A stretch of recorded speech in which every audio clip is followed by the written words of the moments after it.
big motherfucker with the knife.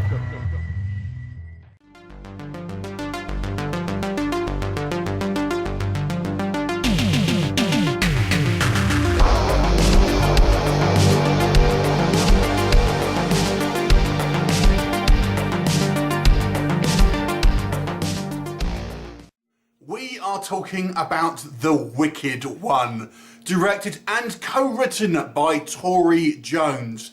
Now there's one word to describe this movie, that word, generic. Yes, we are talking about a generic low-budget slasher film. So let's talk about the plot. The plot focuses on 6 friends as they decide to go to a kind of an old farmhouse in the middle of nowhere, and they ultimately end up in this kind of like Halloween festival. However, along this time, there is a mental asylum which has a kind of breakout, and a worst serial killer ever escapes, known as the Wicked One, who apparently was told by spirits to kill his family, etc. And he ends up in the farm, takes the kind of the mask off a scarecrow, and ends up menacing these guys for a very generic, uninspired slasher fest. So let's talk a little bit more about The Wicked One. Let's talk about the positives first of all. First of all, with this movie, I do think the killer looks kind of cool. I kind of quite like his mask. It's a little bit kind of like, that mask wouldn't really be on a scarecrow, and it just kind of happens to be one that fits this guy perfectly. But, you know, nonetheless, I still think the killer has quite a kind of a neat look.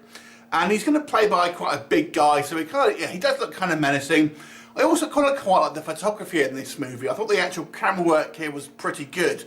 And despite the fact that it has some other kind of technical issues in regards to its budget, the camera work and the kind of cinematography, for my part at least, I thought was actually done pretty well. And did give it somewhat of a kind of a more cinematic and a kind of a more professional feel to it. I also like the music in this movie. The music here was also quite good. It did remind me of Jaws in a little bit, but I thought the kind of the very subtle and not overuse of it, and just kind of like the few notes here and there actually worked pretty well and seemed quite menacing. And finally, I thought the actual gore was actually fairly good. I mean, they use kind of practical blood and stuff like that. And I think they do a good job here of kind of making some somewhat believable kind of like wounds and kind of blood splatter and stuff like that. So it does look pretty decent. But what doesn't work? First of all, let's talk about the beginning portion of this movie. It kind of takes place in a number of time periods. We kind of see this kind of young boy as he's kind of slaughtered his parents, first of all. The first thing you'll notice is the acting here. The acting is quite poor, and unfortunately it doesn't just stop with just this kind of like this prologue. The acting is quite bad throughout the movie from the kind of the majority of cast, particularly the kind of the smaller players. The smaller people have smaller parts. Their lines seem very much like they're reading lines rather than having natural kind of conversation. I've got to say also, it doesn't help. I don't think the microphones are positioned particularly well. Maybe you could have done with a little bit of ADR, because the sound sounds somewhat echoey at times, and like it's not picking some of these lines up properly. Not all the time, but it is noticeable.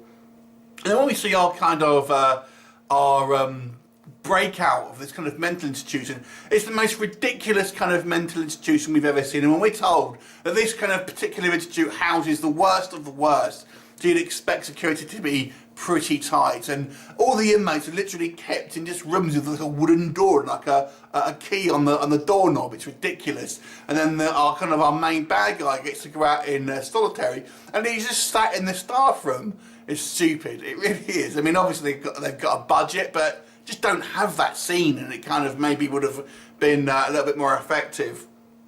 And when it's all said and done, it's the kind of the middle portion of this film ends up being a little bit boring. We don't really see much of our killer in the kind of the middle portion, and it really just kind of focuses on our group of 6 protagonists as they kind of go to this festival and have various kind of arguments and kind of makeups and stuff like that. It becomes a little bit dull.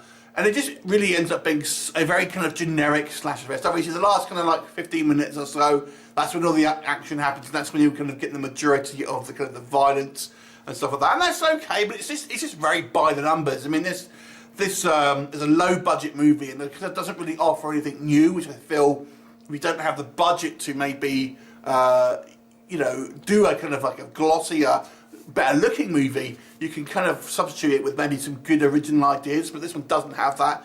It just really is a kind of very much by the numbers generic slasher movie. So that being said, if you do like slasher movies, particularly indie ones, low budget ones, you may like it. The slasher kind of looks cool.